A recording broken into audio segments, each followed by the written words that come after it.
Okay, Buzz, are you ready? Ready. Dan, are you ready?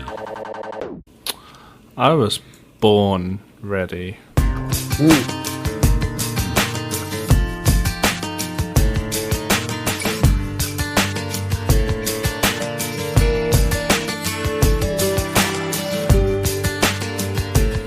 Well, hello there, FC Dallas Curious fan, and welcome to another episode of Third Degree, the podcast. Hi, my name is Peter, and joining me today are my two good FC Dallas loving friends. First, you know him, you love him, the king of Tifo, Dan Crooke. Hello, Daniel. Good afternoon, Peter. I appreciate the elongated T in there because cups of tea are a thing too. Okay. I don't know what any of that means, but I will go with it. You said Tifo. How should I have said it? Any way you want. Any way you want. Is that British humor that I just went completely over my head? Yeah, probably. All right. I apologize for that. Will you explain Benny Hill to me later on too? No. Okay. No, we honestly don't get it either. It's just, it's fun. What about Mr. Bean? Will you explain that to me? He's a bumbling fool who doesn't speak and just gets into some zany mishaps. Okay. All right.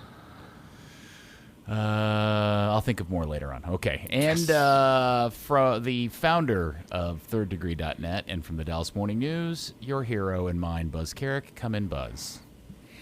Hello, Peter, calling in today from my sofa because I'm already ready for USA-Mexico to be played. We are ready for USA-Mexico, aren't we? Yeah. Big game, big game. I'm fired up. Are you fired up for this particular friendly? Because Yeah, to anytime- me it seems I'm a little annoyed by the fact that we're playing Mexico again.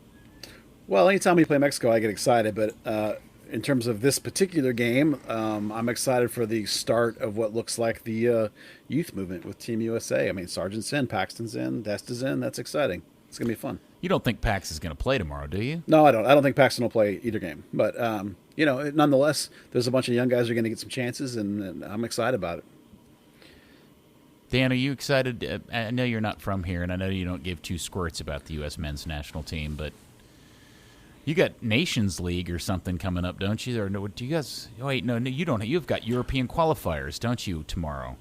Yeah, some unimportant crap, yeah. Who do you guys play tomorrow? You guys being Ingerland? That is a good question. I should know this because I put it in outside the box. Aha.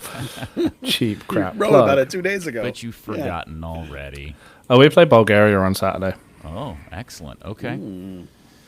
Well, the good international break. Okay. Well, speaking of international break, we did have some FC Dallas action to absorb because Ricardo Pepi, El Train, scored the winner today for the United States against aforementioned Mexico, did he not? He did indeed, on a sequence that was started by the other FC Dallas player in that team, Nico Carrera. A nice sequence.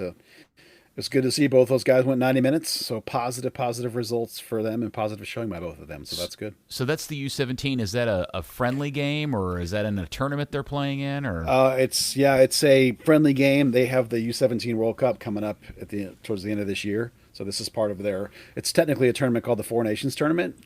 Presumably that means they're playing two more times against two other teams, but I don't remember who else is in that tournament. But so it's against Mexico again, quality team, quality opponent. So anytime you beat them is good, and they even had a tactical shift mid game, going from a back four to a back three. So that's good to see that happen. Good to see Pepe get on the scoreline, get the winning goal. So it's all positive. Wasn't Claudio Reyna's son Gio in that game as well? He was, and the game wasn't on TV, but the scouting report I got was he still doesn't pass to Ricardo Pepi, but, hopefully Gio will eventually learn to pass the ball, and it'll help the team. And he's playing in Germany right now, and so what I find interesting is that you've got a 17-year-old kid playing in Germany, you got a 17-year-old kid playing for FC Dallas, and then you mentioned Nico Carrera, who isn't playing at anywhere near that level, but he is playing for the U17s, and you can probably derive a lot of thoughts about that. What does does that say about Nico? How great is it that guys playing at disparate levels can actually end up on the same national team? That's pretty cool. Yeah, Nico's in the FC Dallas U19s now. He just moved up to the next level. He was just in a Mexico camp, so there was a tug of war there between the two countries, and by choosing this camp, he's basically saying he's going to go with the USA to the World Championship, which will tie him to the United States. But it does say something about his ability that he was in a tug of war between those two countries. And you're right, Gio was actually listed for the Champions League by his club, who's escaping right this minute. But obviously, Gio Reyna is a phenomenal talent, really, really high thought of. Just a ball hog. He would pass the ball a little more. Yeah, I mean, he's used to being on a team where he's the best player, so that happens. Eventually, he'll grow out of it, hopefully, and become a better passer. And if that's the only criticism I have of him, really, is that part, and it's mainly because I want him to give the ball to Pepe. So maybe I'm a little biased, but. It's good team, exciting talent. It's ironic that he's such a ball hog and a terrible passer of the ball, because that's exactly what his dad was excellent at. So yeah, it's the opposite, isn't it? Yeah, it is. It's pretty interesting. All right, boys. Well, it is once again a victory pod, our second in a row, as FC Dallas did their business, because a few weeks ago, all of us agreed that these two last games were absolutely must-wins, Houston and Cincinnati, and the good guys do it again. FC Dallas 3, FC Cincinnati 1, and oh no, look who's still a danger. Andresic scores again his fourth goal in 3 or 4 games. And everybody loves them some Snake now, don't they? Yeah, you got to give him some credit. He's done what he's supposed to do, which is score goals. I think he's been fairly honest with everybody when they ask him about it after the game. He says, I could have had a couple more. I could be better, So self-analysis good, self-awareness good, attitude good, positivity. Obviously there are aspects of his game we wish were better, but he's one of the components for why FC Dallas is on this hot trend right now. And, he's going to continue to play and start as long as he continues to produce. So it looks great. Full credit to him. Dan, what is it you think it is about Andresic that has got this team shifted around so much and scoring so many goals in such a short period of time, not just by him but other people, but there is some quality to his game about doing what we've all been clamoring for years about a number 9, is just stay in the damn box and go and make runs towards goal, right? Yeah, I mean, exactly that. You can put balls in the box all day long. If no one is in the box to get on the end of them, you're not going to score. There's also the element of he can pull defenders away, especially being the big imposing guy. I think the players will really appreciate him. They've seen the growth. They obviously recognise that, and as well, he's. If someone goes down, there's a little bit of pushing and shoving. He's the first one there. I think players respond to that. It's that we've been talking about the idea of having a Daniel Hernandez type in the team to fire people up, and maybe that is his role at the moment. At one point after the game, somebody on Twitter dropped out a graphic that showed all of the opportunities that Andresic has had in the box. And the immediate reaction was, hey, look, he's in the box and he's hitting goals. There was 4 goals in there. And I, because I'm that guy, had 2 takeaways. One was, oh, my God, look at all the amazing opportunities he blew just outside the 6-yard box.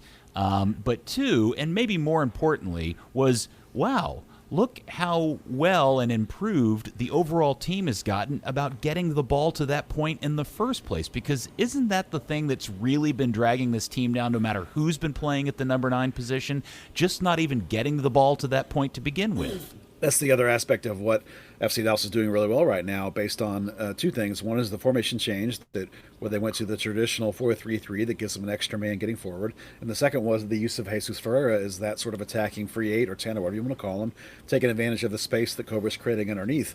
And you're right, Kobra is getting a lot more chances than people have before. He's actually converting goals at about 0.8 goals a game, which is much better than anybody else. Badji's and Ferreira are both at 0.3.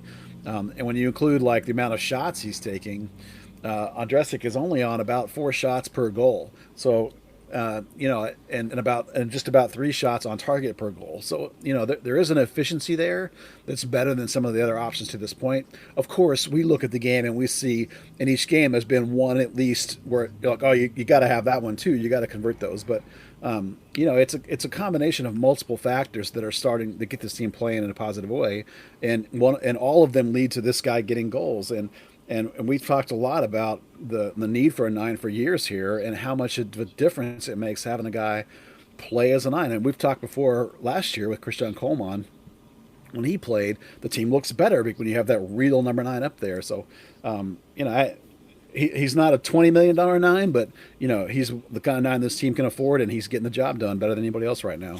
Yeah, I don't even know if he's a $1 million 9, but what I will say is that the success he's had in these last few games, other points aside, it does continue to drive home the fact that if the team had a legitimate MLS top quality number 9, this team would look very different and perform very differently game in and game out.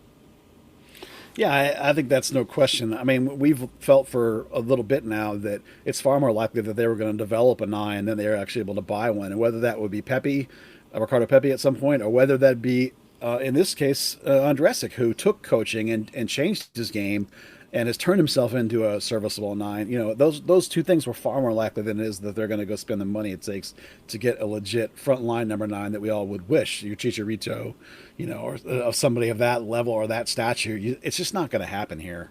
Like you say, whether he's a $1 million 9 or a $9 9, he's putting himself about, creating some opportunities to pull defenders away, get other players into the game, especially with Jesus taking out that higher 10-like line to get him in. Really like the way they're pulling Baji inside and kind of lopsiding it for Barrios. It goes back to what Luchi said at the beginning of the season of, creating opportunities, getting the ball into the box, trying to create havoc. You've got a wrecking ball of a player who's just there to create havoc, whether he gets on the end of it or it hits him in the arse and goes to another player or whatever. It's it's kind of that chaos in the box that you need sometime. And yeah, with a better finisher, a Blas type or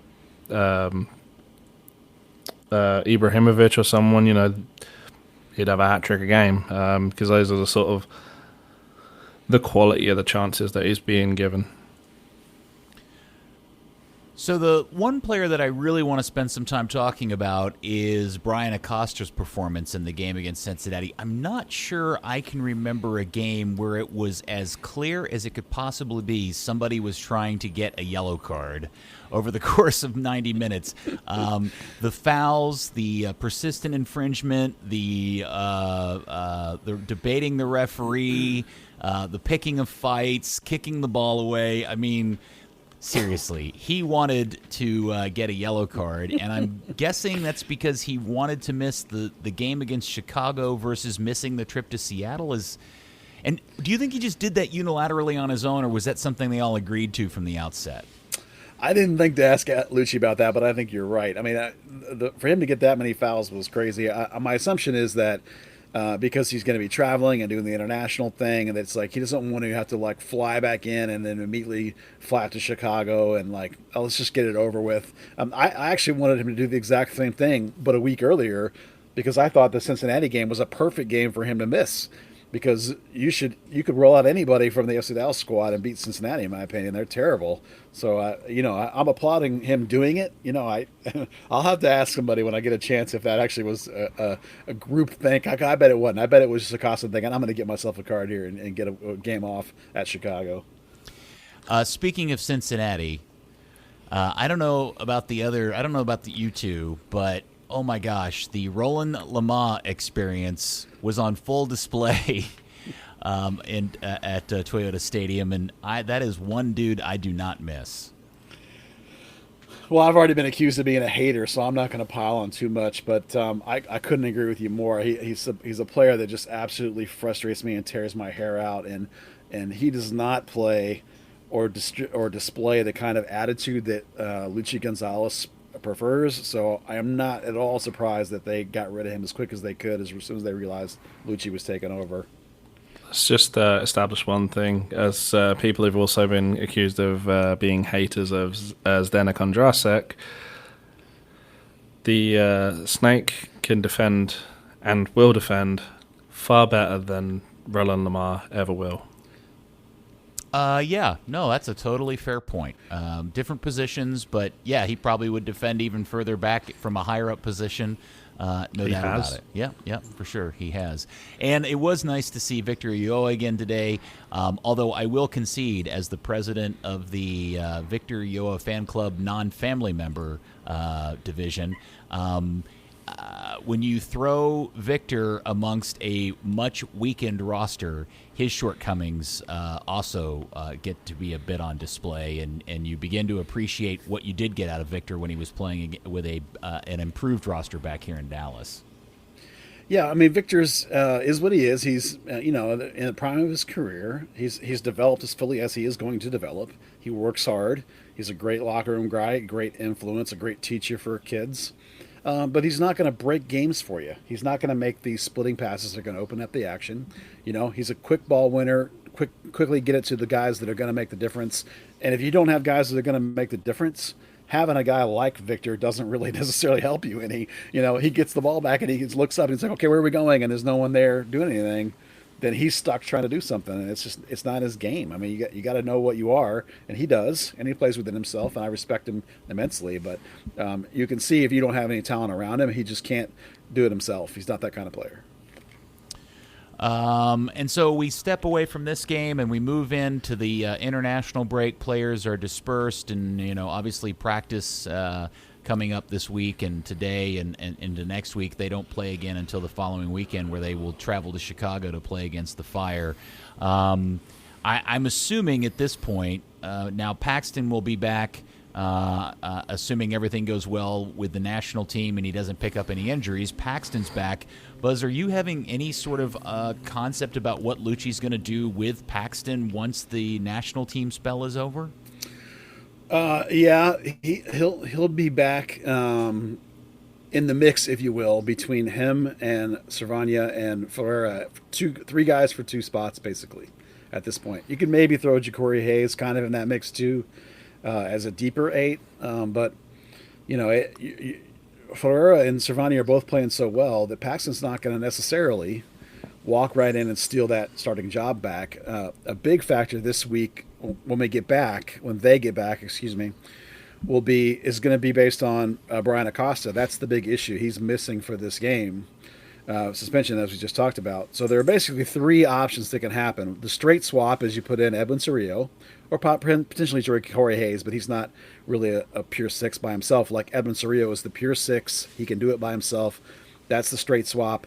The secondary swap is to take Cervania and drop him back and have him play as a single 6 and put Paxton back in with Ferreira. But Cervania has only really played as a pure 6 in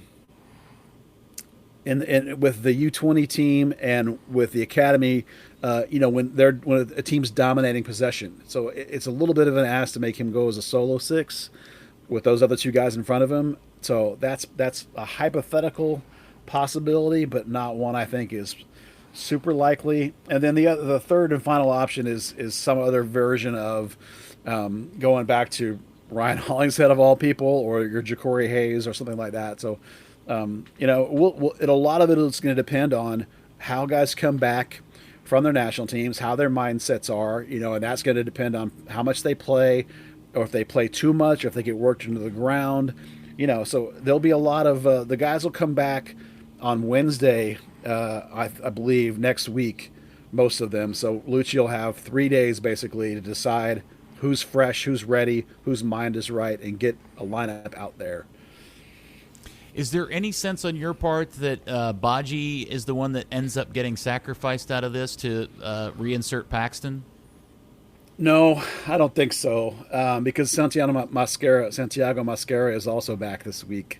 So now you have two players that are in that left wing spot. I don't think it's likely, like last year I thought Paxton would be mostly a left wing this year, but that's not something we've seen a lot of. I think part of the philosophy of carrying over your starting 11 when you're performing really well is true for Luchi. I think he buys into that a little bit, but at the same time, if something really important tactically happens, he does have enough respect in the locker room that he can make a change. But Baji hasn't been. He's been very up or down. I think in the Houston game, he had what is for him one of his better games. Great game, yeah. For him, let's qualify that. And then against Cincinnati, he was kind of the Baji out on the wing that we all get frustrated by. Yeah, that's a big part of what will happen this week, I think, will be the challenge from Mosquera. I think that's a legit competition since they're both in camp here and they're both now healthy, and so those guys are going to go head-to-head for that one spot. And other than that, I really do think it's the three guys for the two spots in the midfield, the two offensive more of the spots in the midfield between Paxton, Brandon, and Jesus. Yeah, I just got to say it. For as disappointing seasons as Baji and Mosquera both have had, I mean, both of them in my eyes have been really mediocre to poor overall. Why Luchi just wouldn't throw Paxton in at that position? If he doesn't want to, move two people to correct one problem, leave Jesus as the 10 or the midfielder since he's playing so well in that position. Why not put Pax out there? We know Pax can play that position. I don't get why he would try to force another mediocre performance out of two guys that just have giant bags of nothing under their arms. Well, I would agree with you in terms of the concept, but I have not witnessed Paxton training in that position at all this year. So, while conceptually you and I would think it sounds like a good idea, if I thought that like I'd seen Luchi using that, other than he used it late in the game the other day, other than that, if I'd have seen him trying it in practice or trying it in a scrimmage, then I would say, oh, here's something to consider. But I haven't, so that's why I'm less likely to suggest that as an option. I agree with you that I think it's a great option, but you and I aren't coaching, so it's I just don't think it's likely as much as we might like to see it. Yeah, but all I'm saying is, and this is why I'm not a soccer coach or manager, is I'm thinking about I want to get my best 11 on the field, and assuming Brian Acosta's available, and he won't be, and so a lot of this will get mixed up in the fact that they've got to also adjust for the Acosta situation. If Brian Acosta's there when he gets back, and it's the Seattle game. To me, your best 11 includes Paxton and Jesus and Cervania, who, by the way, is playing probably the best soccer of anybody on the team overall. It's just not the flashiest position. And to me, the players that aren't performing for you are these knuckleheads you keep throwing out on the left wing in Baji and Mosquera. And so the solution is to put either Jesse out there and let him play that position because we've seen him do it before, or put Pax out there. And if Luchi doesn't do that, there must be some sort of coaching reason that I don't understand. But as a fan, that frustrates the hell out of me. You mean you meant Jesus in there, not Jesse? Yes, I said Jesse. I meant I Jesus. thought maybe you were suggesting we play Jesse. No, I was like, oh, wow. Talk about somebody else on the roster with a giant shopping bag of nothing right there. Yeah. Well, that's why I was like, holy cow, really, Jesse? No, I meant Jesus. Sorry. Jesus, yeah. And I agree with you. My assumption would be that when you've had two guys that have been in that spot for the majority of the time, if all of a sudden you dump both of them and go with somebody else, you might be in danger of losing those two guys when you might need them. I don't know. I know you don't care, and I'm with you. I actually think it's a terrific idea. I'd love to see Pomako start out there on the left wing. I think it's tremendous. But next time I get a chance, I'll actually ask Luchi. I'll see what he says. I hope we haven't devolved into worrying about everybody's feelers and putting your best 11 on the field. But again, I'm not a coach of anything. I'm just a knucklehead on a podcast. So what do I know? Yeah, I definitely agree with you. Jesse is another big bag of nothing. The amusement of him being omitted from the roster on the MLS website was kind of typified of his performances and the whole quitting thing so far. The left wing, the left wing's going to be that problem. That's going to take a while, right? It's if it's not the defensive midfield spot, it's the 9. If it's not the 9, it's the left wing. You'll see you talked about the possibility of moving Paxton over there. Certainly better than putting Paxton on the bench. I always feel like there's kind of a risk of two players playing too similar a position and kind of like just cancelling each other out. Like the whole Gerrard and Lampard for England deal. Just one worry about the idea of Paxton, coming in centrally and taking away some of those runs from Jesus or clogging up those passing lanes there. I don't know. All I know is that when Paxton finally got on in the Cincinnati game, he got on the field and instantly went on a run deep into the Cincinnati defending half of the field and then chased the ball back to the goalkeeper and then chased the ball back to midfield. And he had covered so much ground in literally less than 60 seconds and then proceeded to do a lot of really nice things. And I'm like, we got to get this guy back on the field. And I say that in inclusion to Jesus continuing to really surprise and delight at that position. And as I said a second ago, I still think Brandon Cervenia has been the best player on this team now for the last, 3 or 4 weeks running. And so you can't take those two guys off. Please take Baji off. Don't put Mascara back on. Put Pax on. Just do us all a favor. Yeah, this is where... I'm not Luchi, but okay. Damn it, Dan. Do something about this. I'll try. I'll use my accent to good. Oh, good. Okay. I'm sorry. What were you going to say, Buzz? I was just going to say this is one of the first really difficult moments, I think, for Luchi. This is the first time he's got I multiple don't get guys. why this is difficult. This seems so obvious to me. You're there every day, though. Isn't it obvious to you, Buzz? I think it's obvious that Paxton can play there and is talented. I don't think it's obvious that you necessarily just drop other guys. You have to consider your entire locker room. You have to manage everybody. You can't just abandon players and make them feel like they're not in the mix. You got to keep everybody in competition. Now, I think it's an interesting idea, and I think, you could, if they use Paxton a couple more times off the bench in that capacity, and he looks good, then it's a point at which you can say to somebody, look at what Paxton does when he comes in for you. Look at how the team changes. Well, then you have some evidence that you can make that change. But just because you like Paxton better, I'm going to play him anywhere. That's an academy mentality. Take your best guy and put him. If you got a problem, take your best guy and put him in that spot. That's not a pro mentality. Pro mentality is you have a spot you play. This is where it is. Your competition at that spot, and if you outplay that guy, then you play. We're not going to stick somebody else in there. That's the way I look at it. All right. It's a man management problem. Well, pending how things roll out in Chicago, which, obviously Paxton, assuming he comes back healthy and is going to start in Chicago just simply because Acosta isn't there and that's an extra body, I would assume he starts. But I'm telling you, if they go to Seattle and Paxton doesn't start and Baji or Mascara does, I'm going to really question Luchi's thinking process over all of that. Unless, of course, they win like 15-0, and then, of course, he's a hero. Yeah, right. Results matter, right? So that's part of it. Is as hot as the team is, without Paxton, it's kind of hard to just immediately say he deserves to start again when the guys are out playing him. Frankly. Yeah. Well, at least I'm not bitching about Andrzezic anymore, right? Yeah, he's a superstar.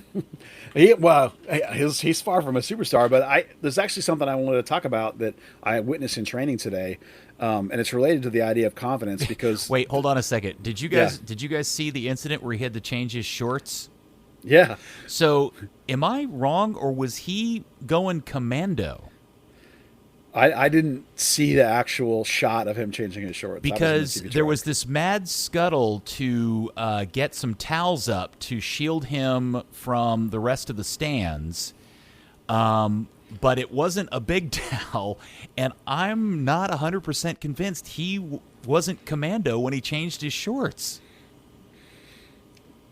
He might have been. I didn't see it. And there were some people tweeting about him dropping trow in front of 17,000 or, 12,000 people, whatever the number was, from people from the other side of the stands that maybe had a better view of it than I did. I didn't know if you guys heard anything about that or not. Now, maybe he was in jockstrap only. That might have been the look for Kobra. Yeah, he is European.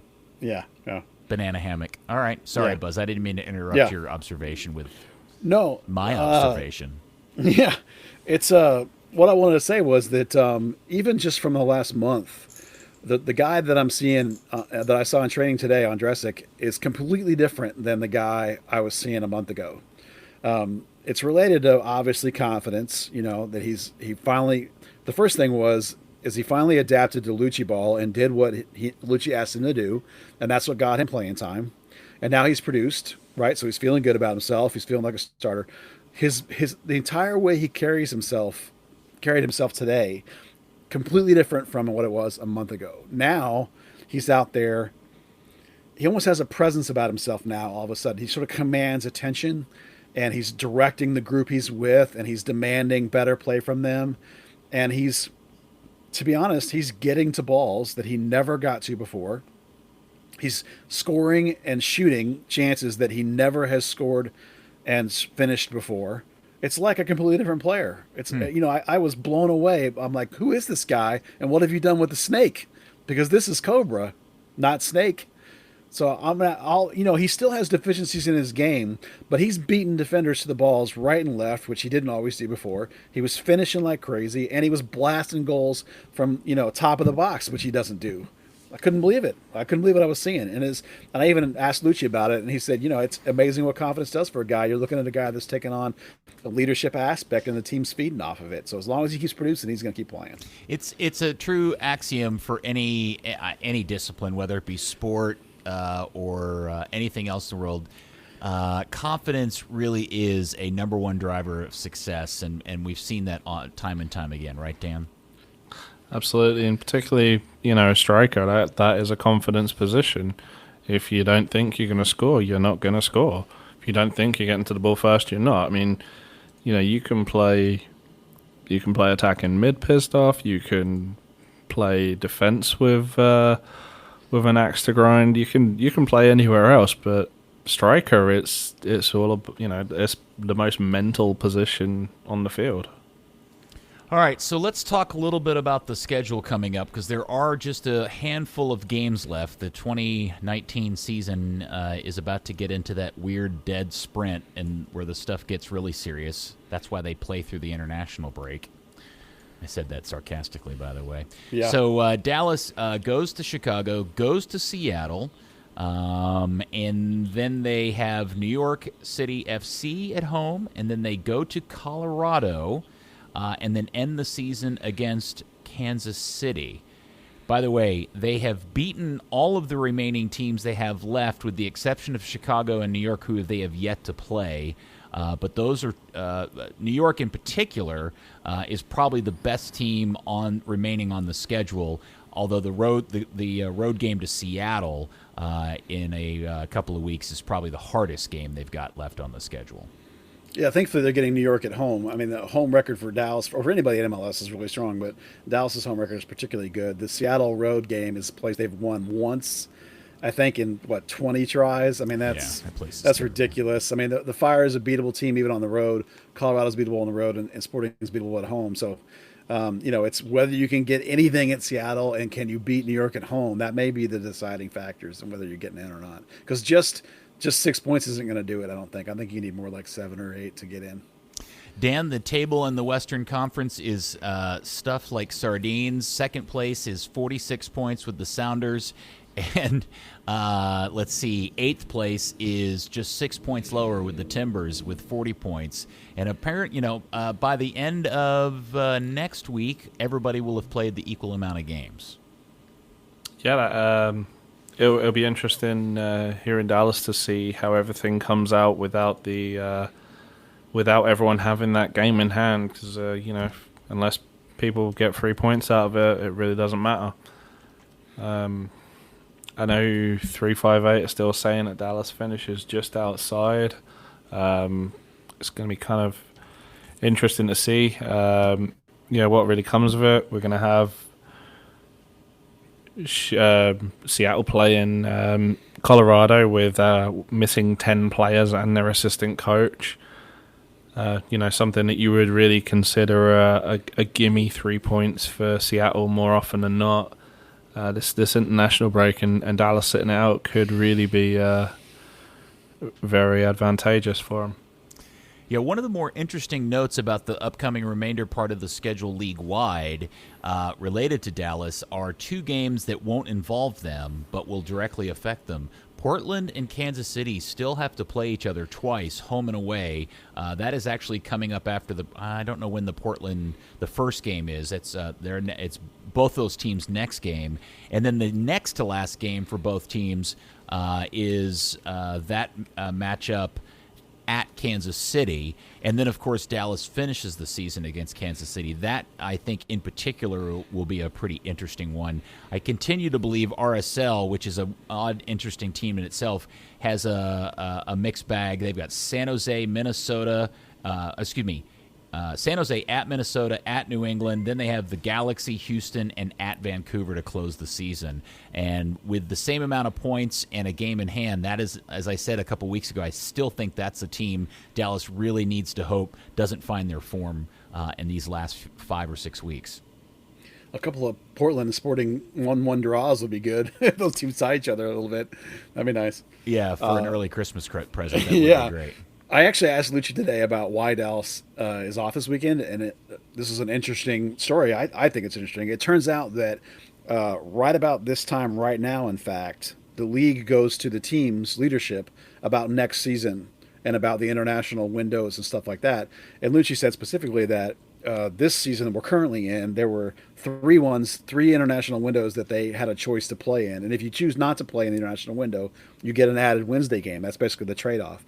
So Dallas chose to, I believe is what he said, chose to play the first two and then asked for this one to not play. And so they had one of their midweek games they had earlier. So the reason that they don't have a game this weekend and the reason they're not going to play depleted is because the leadership a year ago today basically decided that they wanted to have this window. So that would be probably a combination of Muzi and if Clavillo was still involved at that point and Oscar perhaps was involved in that point. So a little foresight on their part. And in a week when Dallas is missing, 12 first-team players are missing today, it's a good time to not have to play. So good forethought, actually.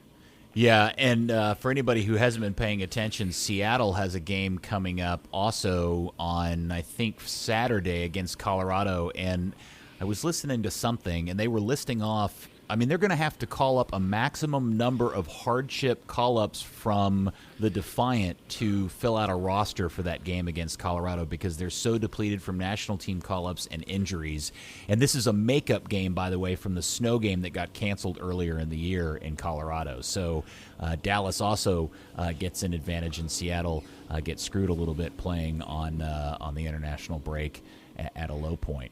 All right, so that game, by the way, Dallas does not play again until the 14th, Saturday the 14th. Oh, boy, look, it's a Saturday afternoon game right in the middle of the kick-around, 2:30 p.m., and it is on Univision, joy of joys. So Dallas versus Chicago on that game coming up a week from Saturday.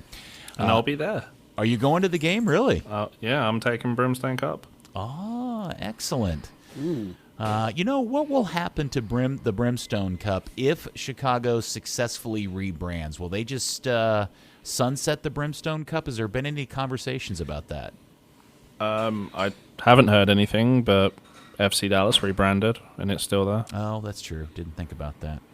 I thought what I heard the latest was that they have decided not to rebrand. They're going to stick with the Fire, but maybe I hadn't heard anything one way or the other. I just know they're going to go play in that stupid football stadium and whatever. All right. So let's move on to the academies. The kids are back at it, Buzz, and you got a chance to catch up with some of that action. Yeah, I took in the 19s and the 17s on their opening weekend against Houston Dynamo. They played Dynamo top to bottom. This is, if you're into the academy, this was a weird one because a couple of the games are this new, or technically part of the new DA Cup. What the distinction is, I'm not entirely clear. But, they played Houston Dynamo up and down the age brackets. And The 19s are pretty good. They got a bunch of talent. Tanner Tessman looked ridiculous, slinging around 50-yard passes. That does seem a little bit unfair, doesn't it? Yeah, I mean, it's ridiculous. I mean, any of the guys that have played for North Texas were heads and shoulders above that game. The training with USL 1 and playing at that level has clearly elevated them. Tanner, in particular, was ridiculous. It reminds me exactly of what Thomas Roberts last year when he played in the 19s looked ridiculous. Thomas Roberts. Yeah, I mean, he was just multiple 50-yard passes on a dime, just fantastic. A new striker that I have not seen much before named Malik Henry Scott, who's a tremendous athlete, lots of body control, really like the look of him. A kid in the middle, Cesar Garcia, who actually has had U.S. call-ups before for the Youth International, but I had some positive thinking about him, but I didn't really consider him like a difference maker, and he looked great in this game. Diego Lateef, who I love, Nico Carrera was already gone. Pepe was already gone. Jonathan Gomez played up with the 19s, so the 19s look amazing. The 17s, not so much. That team is in brand new. They had a bunch of dudes left, and a bunch of guys have come in. They kind of got beat up down in Mexico. That's a work in progress. I'm going to give those guys a lot of benefit of the doubt as they try and build this team and get this team playing. They're not going to have a great season. That's the first time I've seen a team from Houston Dynamo outplay an FC Dallas team. I've never seen that before in the first half. But they made some changes. FC Dallas did partway through, and it got better. And then when Houston made some changes, then Dallas took over the game. So the work in progress from the 17s. It's going to take a lot, and we'll see over the course of this year if any of those guys put themselves into a conversation as potential pros. But right now, it's not great. So that's our early DA 2019-2020 seasons for those two teams. How long do you think it's going to take for the fact that, by and large, Dallas is playing everybody up an age group because of North Texas and that kind of waterfall effect of how everybody got a promotion because of the insertion of the new team at the top of it? How long do you think that's going to take to shake out? Obviously, the 19s are going to be okay, but you talk about the 17s, and we didn't even get into the 16s or what all the other groups below that. How long is that going to shake out before everybody's as good as the 19s are? Well, the way it's kind of working so far is that they do take 19s up to the North Texas, and they do take. Actually, there's only one 17 coming up. They kind of so far are doing a deal where they take them if the team that the DA is playing is not any good, then they take those guys up because they don't need them. So because they win anyway. And then when the team is good, they take them back down and they use them, and you get Tanner being playoff MVP and stuff.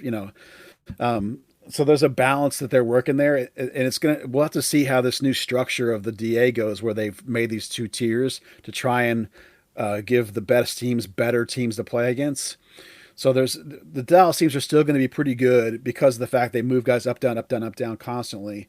But in the end, the goal is player progression. So they already in the past have always played guys up, and they're going to continue to do that. Like, for example, with this U17 team, if it continues to struggle, they'll start moving guys up from the U15 team because the 16 and the 17s is a single bracket. So the 2005s, which are the U15s, that's Peter Lucine's old team. Those kids are phenomenal talents. So they may start moving some of those guys up to try and bring up the level of the U17s if it's not coming together over the course of the season. So Dallas is so talented that I don't think it's actually going to make that much of a difference that this waterfall effect has started to happen. I think they're still going to be one of the best two teams in their conference, except for maybe the 17s. Yeah, I wonder how aware the average fan of this club is about how far back into the age groups Dallas. I mean, it's not like Dallas is talented at the Paxton Pomacall, Thomas Roberts, Tanner Tessman level. It literally extends back 3 and 4 other age groups back to like early teenagers, where there's guys, these kids, literal kids playing on these, U15, 14, whatever you want to call it, age groups that you look at and go, holy cow, this team just has a factory line of talent coming up to the top for the foreseeable future. Yeah, I mean, the U15s just went to play in that tournament in Bayern Munich, and they played against Bayern, they played against Juventus, they played against Hamburg, and the guy from FC Dallas won the tournament best player award. Chris Sanchez. Yeah. So it's like, that's just like when Weston went to the U.S. and won MVP of tournaments. It's like they're just stacked, not to hit too hard on the 17s, but that gap, there's a little bitty gap right there that they're working on. But other than that, the 05s and the 06s are both stacked like crazy. I mean, all the way down. What they do is they go out and recruit, and they go to a team and might pick out a team and say, your best player is your 9, right? We want him to come to FC Dallas, and then they make him a right back. And they might go to somebody else and say, your best player is your playmaking 10. We're going to take him and we're going to make him a 6. So it's like they pull all the best talent from Alabama, from Arkansas, from Monterey, from El Paso, and they bring it in, and their teams are just absolutely stacked. And the fact that they move guys up, they could literally take their whole 19 team and play it in USL 1 and still be in first place, and it wouldn't make a difference. Just the academy's just loaded. So, Dan, I'm interested in your perspective as somebody that grew up in a culture where academies and kids, playing soccer in a professional environment was something that you were exposed to as a fan from day one. I'm interested in your perspective. Are people like Buzz and I just overhyping something because we're naive about it and it's new to us or relatively new to us? Or is there something from your point of view as somebody that came over here from England and you go, wow, that's like seriously legit? I mean, it is legit. It's exactly what you want an academy to be. You want players playing up. You want them getting senior opportunities. I always remember a youth coach telling me, he went on about, he had this like stupid high win percentage, like 90%, and he said, funny thing is, right, if I lose a tournament, it doesn't matter because the players are getting experience. If the players go up to the next age group next year, if they go on to first team opportunities, that's my job. I don't, the trophies aren't, and that's really it. We all watched the academy playoffs, and it was a little bit disappointing that Dallas loses in a final and loses in a semi or quarter final, and then the girls' academy loses in their semi final, but. We're all watching to see the next Paxton, the next Brandon Savania, to find next year's Ricardo Pepe. And that's what Dallas is doing that no other team does. Even looking around USL, Orlando City B and Toronto FC 2, aside from Griffin Dorsey with TFC 2, you're not seeing really.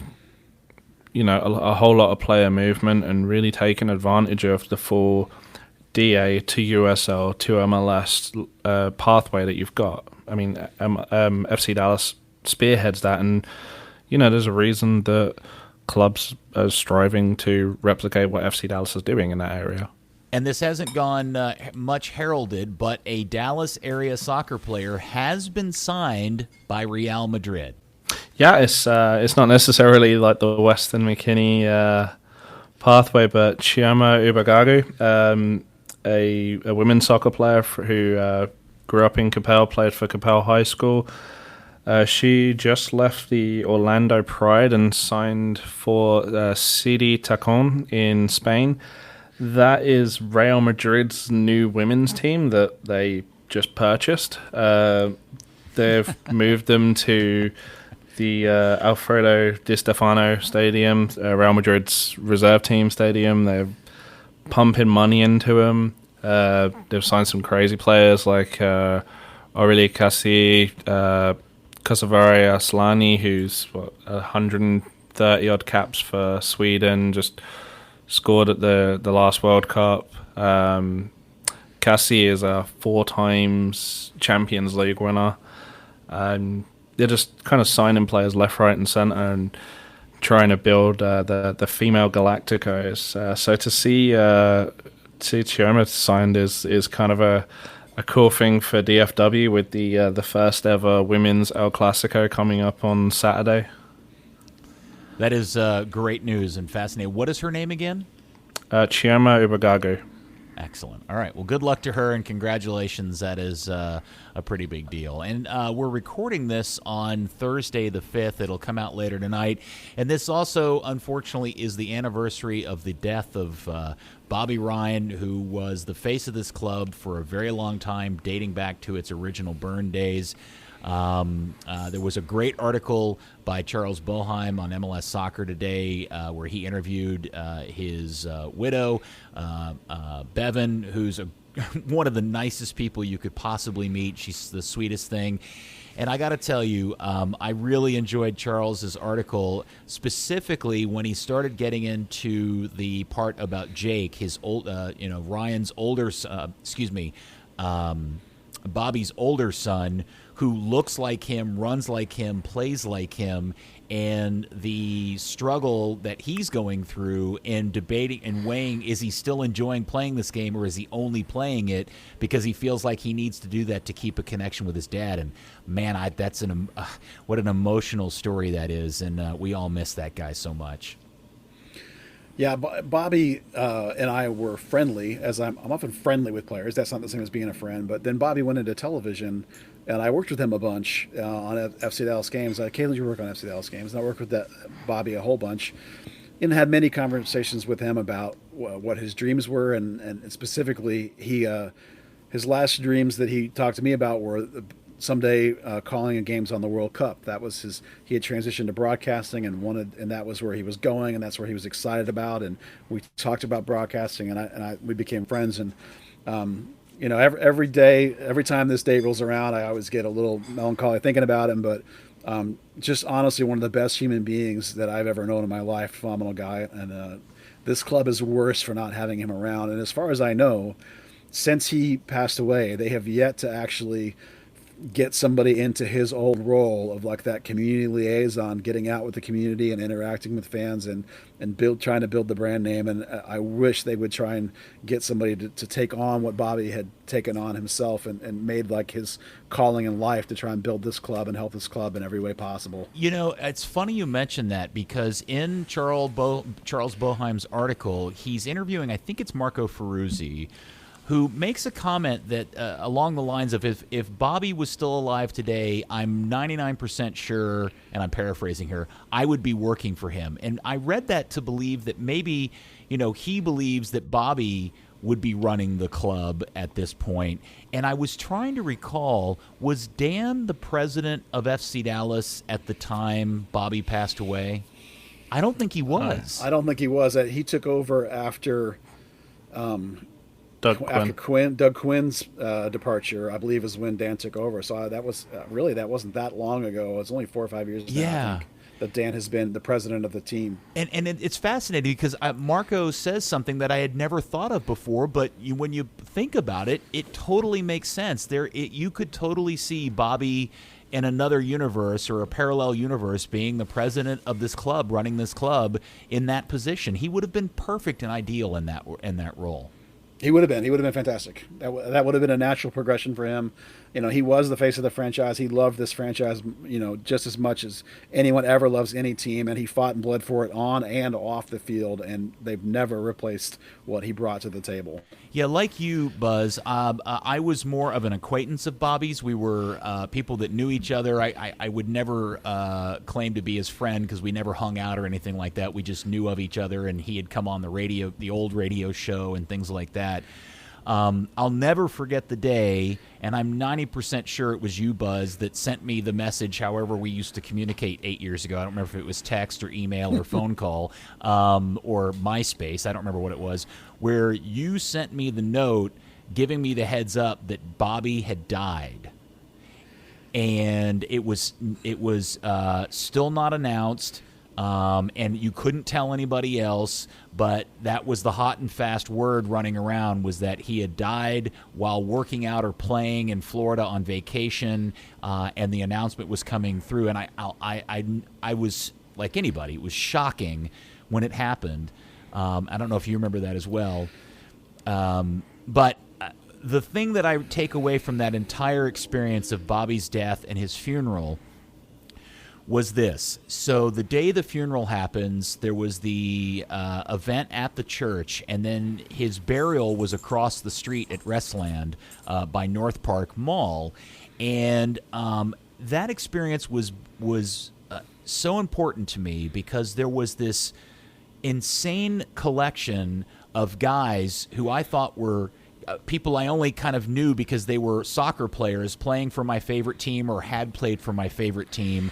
And in that hour or so, or a few hours of being in the same environment, Bobby's death suddenly took me from being guys that I admired or talked about because they were players and I was a fan or in the media to people who I immediately had a connection to, and we bonded in that day, at least in that moment, and acted, and we were all like the closest friends possible in mourning Bobby's passing, and I'll never forget that day for the rest of my life. Yeah, I remember when I first heard about it. I believe somebody from the team texted me. That I knew really well. It wasn't like he was not notifying me as a media; he was notifying me as a friend. And somebody that knew Bobby, and as well as a coworker. But I felt we were close, and it was. And I told you, and it was not, to me, that wasn't a moment of news. It's not like I'm going to do something with that. It was just a moment of like, I had to sit down and like take it in. It's just you're right. It's a big loss for the club, and the way you talk about his funeral just shows you how many people he touched in the community and around FC Dallas, and how much he was at that point becoming the franchise in a lot of ways. Again, I don't think they've ever replaced him adequately, and it may be impossible to replace him adequately. He's the only player I know of that when he retired, the fans threw him a retirement party to celebrate his career, and he got up there at that and cried and was touched, and he's just a remarkable man, and I miss him all the time. I think about him all the time because of the FC Dallas and because of broadcasting that we did together, and I hate to say, I wish he was here. But we have to try and live our lives and go on and try and make this club better, and we keep fighting and keep working and hoping that our efforts contribute to the cause and that this team can continue to go places and do things. Yeah, I don't know, because so many years have passed and the team has, brought on board so many new fans, people that, Dan, for example, I don't know how much Dan remembers about Bobby and how instrumental Bobby was with directly influencing Dan and Clark's decisions about growing the academy. He was such an early voice in promoting that concept to the Hunt family and why the club needed to be doing that. And he was such a big proponent for it, and he was such a good influence of somebody that understood the game from an American standpoint, not from a business standpoint, but from a game standpoint. And he really provided a nice balance to the other forces within the club that were all very more bottom line oriented. And that was a real value that the club, and I've never, ever felt like the club has properly handled his passing. They were super clumsy with the Bobby Rhine thing for a long time. They made some really bad tone-deaf mistakes in how they handled his passing and with signage around the stadium and things like that. I think they've gotten better about it more recently, but I still feel like the club has never truly taken that one most needed step to really embrace Bobby Rhine as a hero and a legend of this club in the way that you probably would see other clubs in Europe or other places for somebody that was so important to the team. Well, let's give Paxton Pomykal a little credit here. I think his desire to wear Bobby's number and that whole bringing the jersey out of semi-retirement actually is going to go a long way to helping celebrate Bobby's legacy. Even just the way Paxton talks about Bobby just shows you that the kind of impact Bobby had on people, even just as a player, people watching him and watching the way he handled himself, Yeah. And I'm so glad you brought that up, because that's what, the day that happened and the day that we saw that interview with Paxton going, that just is totally who I wanted to be. And that totally made sense for me to ask to wear his number. That's the kind of things that create club legends. We've mentioned that before, that Paxton has some of Bobby's game in him, that relentless never stop motor that Paxton has, and that ability, that willingness and the ability to just go and doggedness and never give up mentality. That's Bobby, and that's where Paxton got that. I think, credit to Paxton too. I'm sure he has it in himself, but to take that from Bobby and apply it, and we talk, that's the way we describe it, is that Ryan type aspect to his game. I think that says wonders about the kid, and it says wonders about Bobby too. Yeah. I will say, as Peter mentioned, I hadn't moved to the US at the time Bobby passed, but the fans hold him in such high regard that from the tifos to the jerseys in the beer garden that still say 19 forever our voice, forever a legend, things like that, to singing Bobby Bobby Bobby in the 19th minute of every game. It's very. It doesn't take long to see what he meant to the fans. I mean, the Brimstone Cup wouldn't be a thing today without him, because as a competition, it's and a rivalry. It's something that's really fallen by the wayside. It's really been kept alive by his statements that it was his favorite cup to play for. And then even looking at Paxton as well. I was lucky enough to be there that day when he was presented by Bevan and the kids with the 19 jersey, and speaking to him and speaking to Bevan, speaking to Oscar Pereira after, they all said the same, that his game is very similar. The things that matter most to him, his values are all very similar, and that was a large part of what played into the decision of honouring Bobby in that way and starting that new tradition. Yeah, I got to see him play for a few minutes in the Dallas Cup, and when they say that he runs like his dad and looks like his dad, that's not even close to an exaggeration. It is hauntingly eerie to see Jake running around on the field wearing number 19, because he looks like a miniature version of Bobby. It's really, really cool. And I'm telling you, if you haven't read it, go read Charles Boheim's article on MLS Soccer about Bobby. It's up there today. And go for the remembrances of Bobby's, but stay for the whole section of the article that talks about Jake, and Jake trying to figure out if he really wants to do this, and Bevan as a mother trying to weigh all of that. It's such a fantastic read, and I can't recommend it highly enough. And I hope Jake, if there's any chance in hell Jake is listening to the podcast, I really hope he does what he wants to do and doesn't feel any pressure from the fan base or anybody else to try to do something that he doesn't want to do anymore. But if he does continue to play, man, wouldn't it just be the best story ever to see him actually play for the senior team someday? That would just be the sweetest ending to the story ever. I don't know if you saw, but Charlie actually had some extra quotes that didn't fit into the story from Bevan, and it related to, dealing with kids playing soccer as a parent and the pressure on Jake. I know, his brother Miller last year was, the last couple of years had been playing in the FC Dallas youth teams. He liked basketball a little more, so so soccer's kind of, fallen by the wayside for him, and that same pressure with Jake as to whether, he's playing for himself or for his father. Definitely, if you check out Charlie's Twitter, I don't have it in front of me, but it's just going to be his name. There's a few tweets that give those extra quotes and some thoughts on it. Yeah, I'm sure Buzz can retweet those on the Third Degree account. And let me also complete this by saying there's nobody I trust more to give that kid guidance than Bevan. Bevan is one of the coolest human beings you will ever meet, and I'm sure she's like the most world-class mom as well. So Jake's in great hands, no matter what direction any of that goes and how the story ends, no doubt about it. Well said. All right, so Good Guys are on a victory streak. They've won 2 in a row, the 2 that we said they needed to win. I'm going to close this by asking you guys a question that I asked everybody, I'd say probably 3 or 4 weeks ago, and we all said no. We didn't think this was going to happen, but I'm going to ask again and see if everybody's attitude has changed.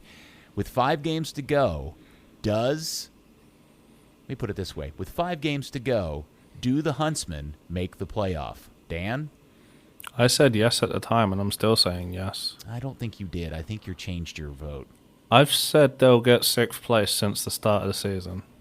Because the Western Conference is kind of crappy at the bottom end. Maybe I was so staunchly not believing you at the time, I have chosen to forget that's what your answer was. But I will say, okay. So you're still saying 6th place, huh? I'm kind of leaning more towards 7th, but I mean, right now 2nd's a possibility with the way they are. If they don't go into the playoffs, will you shave your hair into a mohawk next season? No, I don't have enough hair for that. Okay. Buzz, where do you stand on this now? I'm going to say they're going to win. They're going to beat beat Sporting the last game of the season, and that's going to give them just enough points to get in. Excellent. Okay. Well, I'm going to stick with my preseason prediction that they just miss out on the playoffs in 8th place. Other factors will get in their way, unfortunately, and they'll end up the season in 8th place and not make the playoffs. Surprise, surprise. You don't believe in the Kobra. No, Dan, I do not yet believe in the Kobra. I need more than 4 goals to believe in the Kobra. I need him to finish the easy ones and stop finishing the hard ones. If he just finish a few of the easy ones, he doesn't have to finish all of them, just a few of them, I would feel a lot better about the Kobra. But I will say this. There have been 2 articles by Arma Kafai interviewing Ondrejcic, and they have done, those 2 articles alone with the quotes that he has gotten from Ondrejcic have done more to change my attitude about that guy than anything else, not from what he's done on the field, but his willingness to be honest and open about what's happened, how it's happened, and where he feels like he's at. So kudos to Armin for getting those quotes, but bigger kudos to Ondrejcic for at least being kind of a stand-up guy about this whole process. Yeah, he's been pretty open about it. He's taken coaching, he's adapted his game, and he's been willing to admit he hasn't been good enough a lot of times. But, like I said, in training today, it's his different cat now. He's super confident, he's feeling good, and he's a big part of what's going right. It's kind of funny. We get to see a little bit of a different side of some of the players. And,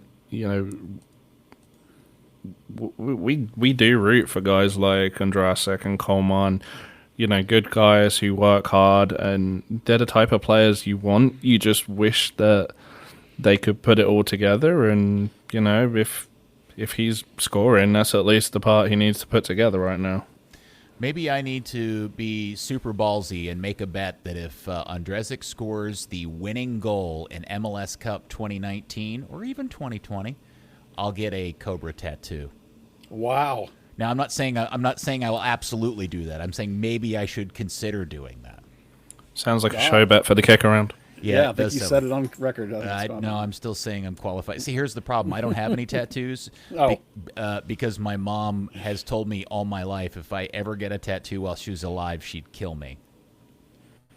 So my mom, strong, and my mom's still alive. So thankfully, bless her soul. So I'm in a bit of a quandary over. We'll figure out something. We'll figure something out, right? Maybe you can go with a shaved head mohawk. Yeah. Maybe you could shave a Kobra into your hair.